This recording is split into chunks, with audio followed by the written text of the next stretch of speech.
Hello friends, welcome to garden tricks. இப்போ எங்கே போயிட்டுருக்குன்னா, வாங்க ஃப்ரெஷ்ஷாக ரசம் வைக்கிறதுக்கு நம்ம கார்டன்லேருந்து தூதுவளை பறிச்சுட்டு வந்துடலாம். பாருங்கள், நம்ம ஃப்ரெஷ்ஷாக பறித்து எடுத்துக்கலாம். குட்டி குட்டி இலையாக நம்ம பறிச்சுக்கலாம். இதுக்கு கண்டிப்பாக கை குத்துது. கத்திரிக்கோல் வச்சு நீங்கள் கட் பண்ணிக்கோங்க. நான் குட்டி இலை தான் இன்றைக்கி பறிக்க போகிறேன். குட்டியாக பறிக்கும் போது இன்னும் டேஸ்ட் நல்லாயிருக்கும். நான் உங்களுக்கு பறிச்சுட்டு அதுக்கப்புறமா காட்டுறேன். அவ்வளோதான். நான் பார்த்திங்கன்னா தூதுவளை பறிச்சுட்டு வந்துட்டேன்.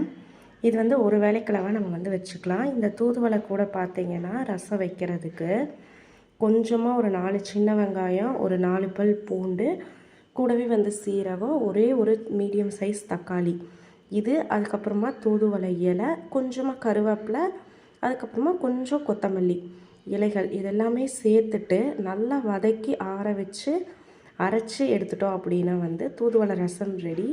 இதில் புளி சேர்த்துனோம் அப்படின்னா அந்த புளி டேஸ்ட் வரும். ஸோ உங்களுக்கு தூதுவளையோட அந்த சுவை ஃபுல்லாக இருக்கணும் அப்படின்னா புளியை அவாய்ட் பண்ணிக்கலாம். கூடவே உப்பு தேவையான அளவு போட்டுக்கோங்க. ஓகேங்களா? மஞ்சள் பொடியும் போட்டுக்கலாம். ஓகே ஃப்ரெண்ட்ஸ், இது நான் செஞ்சுட்டு உங்களுக்கு லன்ச் வீடியோவில் கொடுக்குறேன். உங்களுக்கு நம்ம சேனல் பிடிச்சிருந்ததுன்னா மறக்காமல் நம்ம கார்டன் ட்ரிக்ஸ் சேனலை சப்ஸ்கிரைப் பண்ணுங்கள்.